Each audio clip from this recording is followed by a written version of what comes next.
A menudo no somos conscientes de las razones y las causas de nuestro propio comportamiento. John Bargh.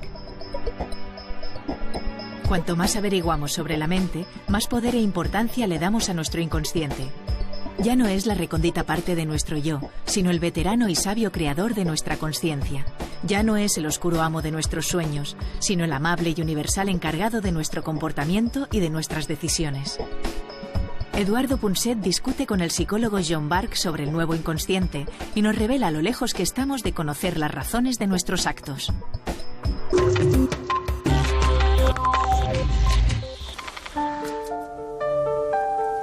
Está a punto de estallar una revolución, porque es una verdadera revolución, sobre por qué decidimos como decidimos, por qué nos comportamos de la manera que nos comportamos. Siempre habíamos creído que el inconsciente mandaba para las pequeñas cositas. Si nos deslumbraba la luz, cerrábamos los ojos inconscientemente y poco más. Para las cosas sofisticadas, para las cosas complicadas, había que recurrir a la conciencia. Las decisiones que tomábamos para las cosas importantes eran el resultado de una actitud consciente, no de un inconsciente. Bueno, pues resulta que estábamos equivocados.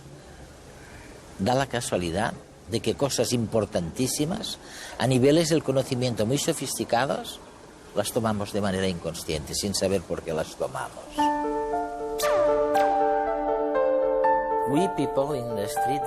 Nosotros, la gente de a pie, siempre habíamos pensado que el inconsciente era algo muy útil para las cosas pequeñas, pero que para las cosas más complejas era necesaria la conciencia.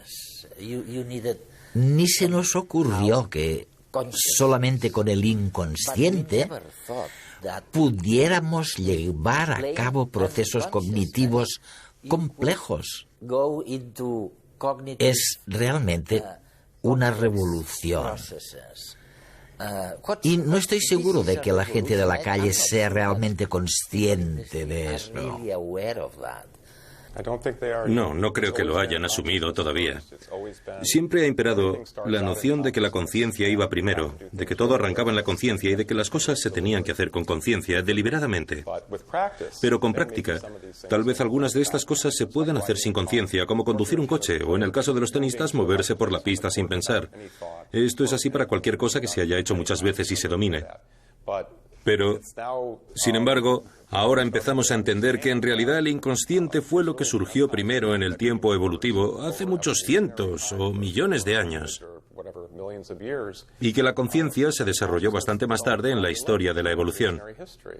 Por tanto, hubo necesariamente muchos sistemas inconscientes útiles y adaptativos que guiaron adaptativamente nuestra conducta y nos permitieron sobrevivir y reproducirnos durante centenares de miles de años.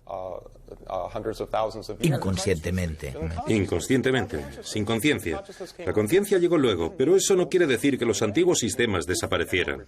No se esfumaron y fueron sustituidos por sistemas conscientes, porque la evolución por selección natural no funciona así, sino mediante cambios pequeñísimos que aprovechan siempre que sea posible los sistemas que ya están ahí. Una de las cosas que estamos descubriendo es que incluso en la persecución de objetivos conscientes, las motivaciones, las cosas que uno quiere, las evaluaciones, las preferencias, lo que a uno le gusta o no... Me voy a casar o no me gusta casarme... Eso es. Todas estas cosas se fundamentan y basan en la información del sistema inconsciente. Así que el inconsciente entra en juego y nos influye, y a menudo nos aporta la respuesta a estas preguntas. Incluso cuando creemos que estamos haciendo algo conscientemente con atención y conciencia, en realidad hemos llegado a la respuesta de un modo rápido mucho antes de lo que creemos.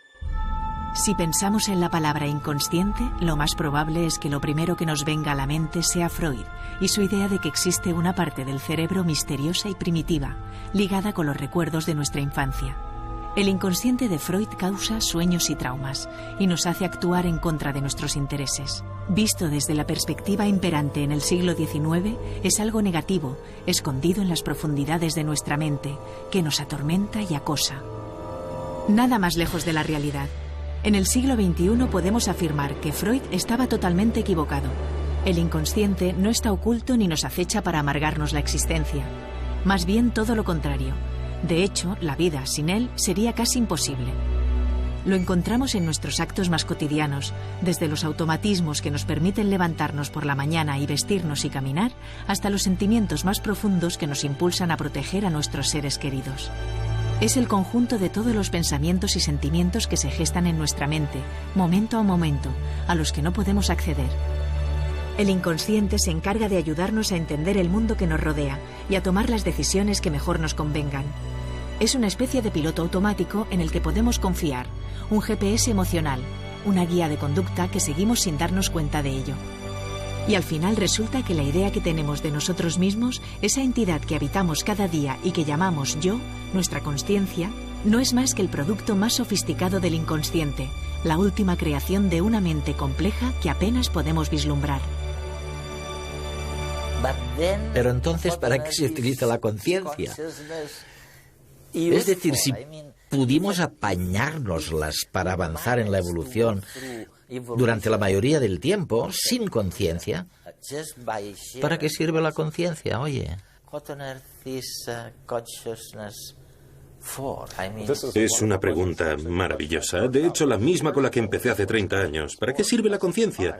Porque por aquel entonces se le atribuía a la conciencia el mérito de todo. Se suponía que marcaba la diferencia entre nosotros y el resto de animales, que era la causante de la civilización, que gracias a ella habíamos llegado a la luna, que era la causa de todo.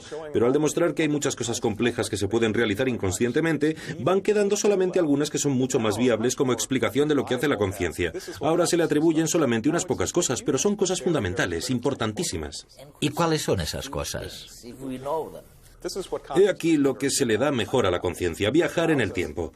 Gracias a la conciencia, aunque nuestros sistemas inconscientes estén ocupados abordando el presente, el ahora adaptativamente, nuestra mente tiene libertad para retomar el pasado y recordar lo que ha sucedido. O bien desplazarse al futuro y planear lo que haremos mañana, lo que prepararemos para cenar o el lugar al que iremos de vacaciones el sábado que viene. Por eso podemos atravesar la calle o hacer cualquier otra cosa mientras tanto. Así que, como el inconsciente se ocupa tan bien y tan adaptativamente de la situación actual y nos da buenas ideas sobre lo que tenemos que hacer, no tenemos que pensar tanto y tenemos libertad para viajar en el tiempo con la mente. Pero hay que aprender a hacerlo. Vamos, remontarse al pasado o viajar al futuro no es una cosa fácil, ¿no? Es difícil. No, no lo es. Los niños no pueden. ¿Cuándo aprendemos estas cosas? ¿En qué momento? Bueno, hacia los 4 años de edad empieza a surgir esa capacidad. La vemos desarrollarse. En ese punto, uno puede apartarse un poco del presente, dejar de estar condicionado por el ahora y empezar a pensar en el pasado y el futuro, a recordar. A todos nos resulta difícil recordar cosas que nos pasaron antes de los 4 años. Eso es porque no tenemos la habilidad de recordar hasta los 4 años. Si tu mente fuera un ordenador, podrías decir orgulloso que tu inconsciente procesa 11 millones de bits de información a cada segundo que pasa, que llegan a través de tus 5 sentidos, y a partir de estos bits decide qué hacer ante cada situación. Pero tú no te das cuenta de esto, y eso es bueno, porque confiar en tu conciencia para solucionar tus problemas no es la mejor opción. Los científicos han calculado que cuando multiplicas 2 números procesas 12 bits por segundo, y si lees en silencio puedes llegar hasta los 30 bits. No es un dato muy esperanzador. Quizás puedas probar a leer en voz alta. En este caso, alcanzarás los 45 bits por segundo. Tampoco es un resultado excepcional. En conclusión, la capacidad de procesamiento de datos de la consciencia humana tiene un tope máximo de 50 bits en un segundo, lo cual es un resultado ridículo en comparación con esos 11 millones que tu inconsciente gestiona sin que ni te enteres. Y es que, a pesar de que tú crees que sabes mucho, es en realidad el inconsciente el que sabe por ti, y el que decide por ti también. Imagina, por ejemplo, que vas a comprar un apartamento. Lo miras, lo remiras, y en poco rato ya sabes si te gusta o no, si te sientes a gusto en él, si vivirías allí. En realidad, esa sensación tan indefinida es el final de un análisis frenético de datos que tu inconsciente ha llevado a cabo mientras tú comprobabas los acabados y la distribución de las habitaciones. En 10 minutos de exploración, tu inconsciente ha recibido 6.000 millones de bits de información. Si tuvieses que confiar en tu consciencia, no irías tan rápido. Sabiendo el ritmo al que funciona, deberías dedicarle 4 años de tu vida antes de alcanzar a procesar el número de bits necesario para tomar una decisión.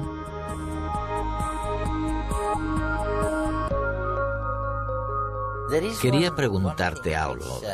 Eres psicólogo y realizas muchos experimentos sobre la conciencia y el inconsciente.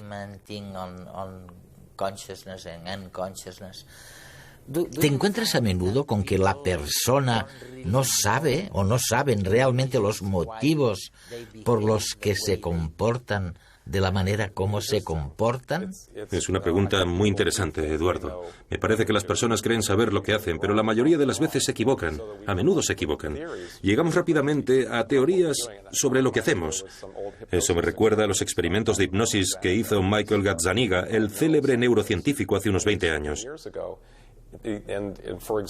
Por ejemplo, hipnotizaba a alguien y le decía, pongamos que fuera una mujer: cuando cuente 3 y chasquee los dedos, te tirarás al suelo y caminarás como un perro. Y contaba 1, 2, 3, ¡chas! Y la mujer ya estaba en el suelo. Inmediatamente, sin embargo, decía, vaya, se me habrá caído un pendiente y por eso estoy aquí. No había elegido estar en el suelo, lo había hecho por sugestión hipnótica, pero una vez se veía a sí misma ahí, buscaba inmediatamente una explicación racional que fuera razonable. Es una pequeña muestra de lo que siempre estamos haciendo.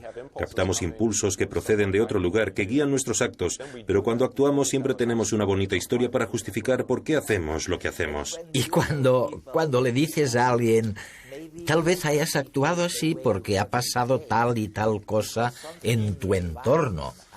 Bueno, cuando le dices eso suele reírse, ¿no? Así es, sí. ¿Podrías darme un ejemplo de esto? ¿De algo en el entorno que te lleve a comportarte de un modo concreto? Sí. En un estudio se lograba que los participantes pensaran en personas importantes para ellos, como su madre, su padre, su pareja, sus hijos. Sabíamos previamente que cuando pensamos en tipos de personas diferentes, se nos activan objetivos en la mente sin que lo sepamos. Por ejemplo, muchos de nosotros, cuando pensamos en nuestros padres, queremos complacerlos, impresionarlos. Queremos que se sientan orgullosos de nosotros. Así que hicimos que los participantes en el experimento pensaran en su madre con preguntas como ¿dónde vive? Háblame de su apartamento. ¿A dónde va a hacer la compra? Con esto, haciéndoles pensar en su madre, les activábamos el objetivo de hacerla sentir orgullosa. Y si luego les pedíamos que hicieran algo, se esforzaban mucho más. Se lo tomaban muy en serio. Es increíble. Mucho más que las demás personas. En cambio, si hacíamos que pensaran en un amigo, normalmente uno quiere ayudar a sus amigos. El objetivo que tenemos respecto a nuestros amigos es ayudarlos. Si les pedíamos a los participantes que pensaran en un amigo con preguntas como ¿dónde vive? ¿Dónde coge el autobús? Y luego les decíamos, perdona, ¿te importaría ayudarme con otro estudio? Tal vez dure otra media hora, porque el estudio lo hacíamos en el aeropuerto. Nos decían que sí o que no, y luego les decíamos, el motivo por el que has accedido es porque antes pensabas en tu amigo. Esta es la teoría. Pero se reían y decían, no, que sepas que el motivo por el que te ayudo es porque estoy aquí sentado en el aeropuerto sin nada que hacer. ¿Por qué no iba a ayudarte? Por supuesto, soy una persona a la que le gusta ayudar, por eso te he echado un cable. El caso es que inmediatamente daban con una historia para explicarlo. Y necesitamos esta especie de narrativa, porque si no, nos acongoja pensar que otras cosas u otras personas controlan lo que hacemos.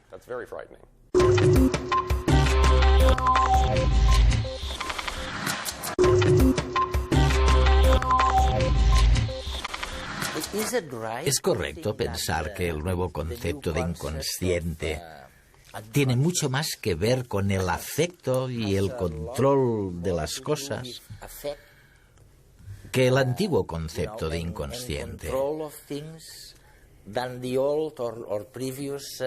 Es una nueva idea. Sí, mucho más.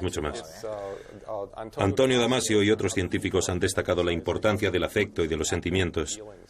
Damasio fue realmente el primero en decir que los sentimientos son muy importantes a la hora de tomar una decisión o de elegir algo. Nos dan la respuesta correcta. Si sentimos que algo está bien o mal, lo haremos o no. Estos sentimientos vienen de algún lugar.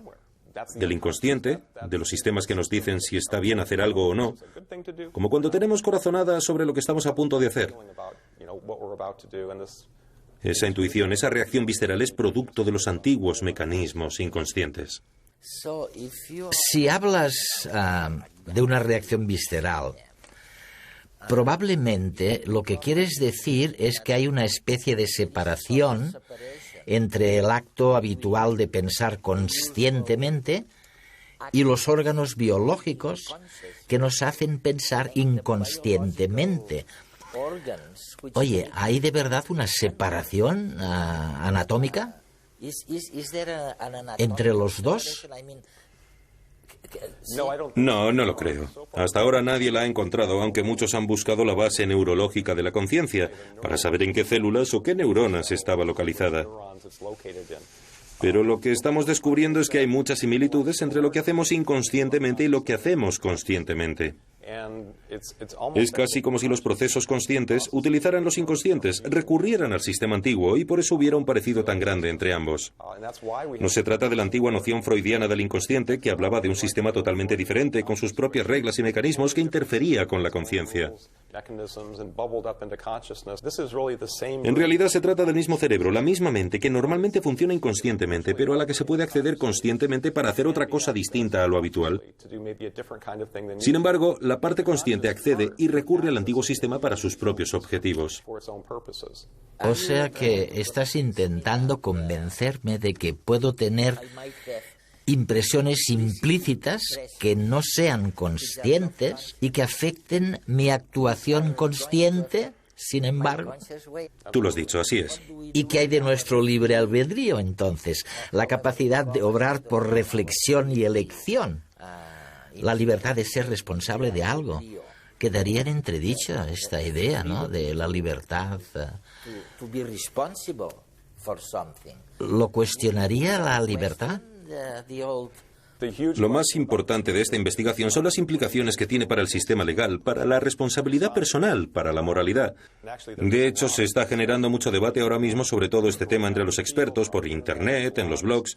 ¿Qué repercusión tiene esto sobre la responsabilidad personal?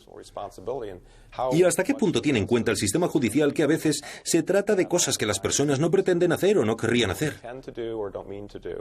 Es un asunto muy interesante.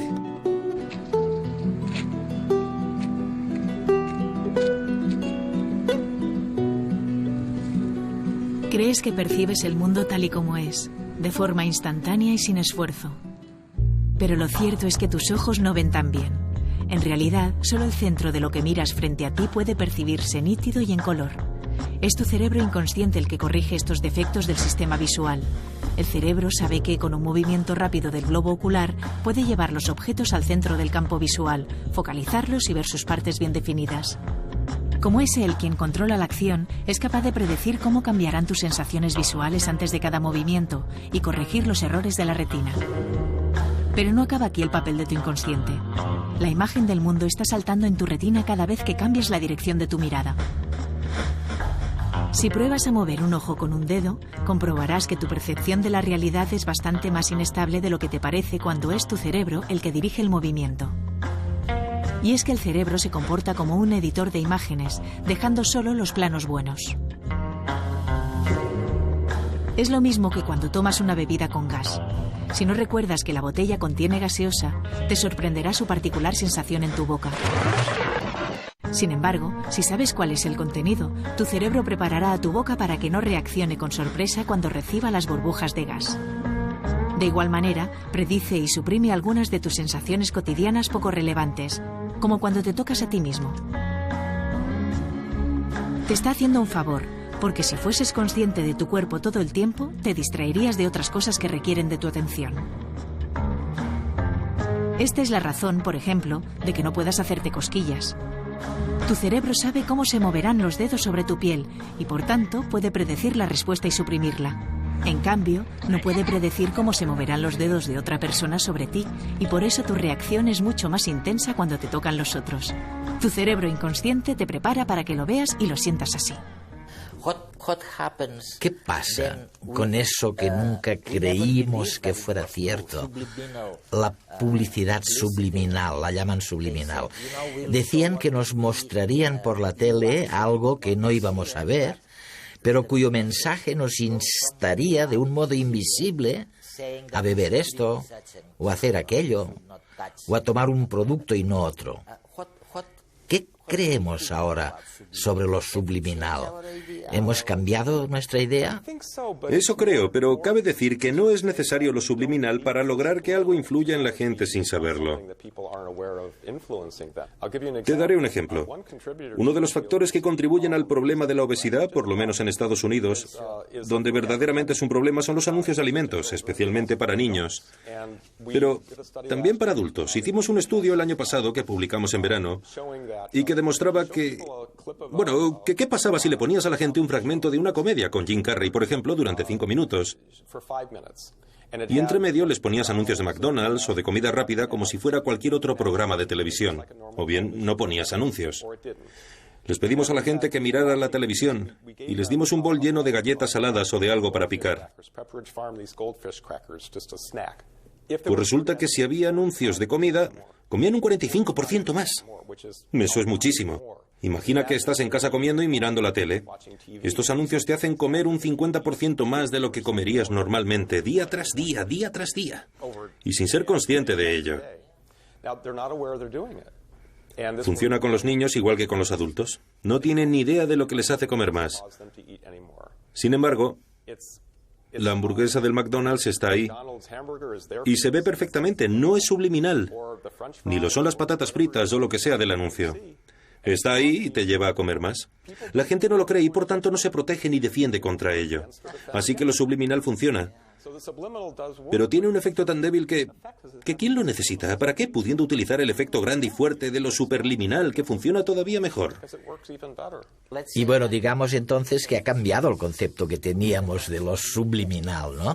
Sí, se ha vuelto mucho más potente, porque abarca todos los efectos de los que no somos conscientes, no solamente los que no podemos ver. John, si estamos tan conectados al mundo exterior, si estamos tan abiertos, ¿tiene sentido seguir hablando sobre las distintas naturalezas del ser humano? Algunas personas, como sabes, especialmente en Occidente, incluso algunos científicos, creen que somos fundamentalmente malos, los humanos, digo. En cambio, otros piensan que somos buenos por naturaleza. ¿Tiene algún sentido este argumento? No se trata de que las personas sean fundamentalmente buenas o malas, sino que la respuesta, y esto lo han estudiado en el departamento de Josh Green en Harvard, es que algunas personas son buenas y otras son malas. Es una idea intrigante y solamente hay un estudio en ese sentido, pero lo que demostró es lo siguiente. Se le daba a las personas la oportunidad de hacer trampas para ganar dinero sin posibilidad de que las atraparan. Los participantes obtenían dinero si acertaban en el juego de cara a cruz, pero se les pedía que tras ver el resultado ellos mismos dijeran si lo habían adivinado o no. En caso afirmativo conseguían el dinero. Un 50% tenía razón, eran personas sinceras que decían la verdad. El 50% había acertado, pero había otras personas que decían haber acertado el 90 o el 95%, y eso no es posible. Así que algunos estaban mintiendo, pero eran personas diferentes. Y se demostró que a una persona deshonesta le resultaba difícil ser sincera, le costaba más, midieron lo que sucedía en su cerebro, mientras que a las personas honradas les costaba más esfuerzo hacer algo deshonesto. Por tanto, se llegó a la conclusión de que no es que todo el mundo sea honesto y tenga dificultades para ser deshonesto, ni que todo el mundo sea deshonesto y le cueste ser honesto, sino que en realidad algunas personas son honestas por naturaleza y otras son deshonestas.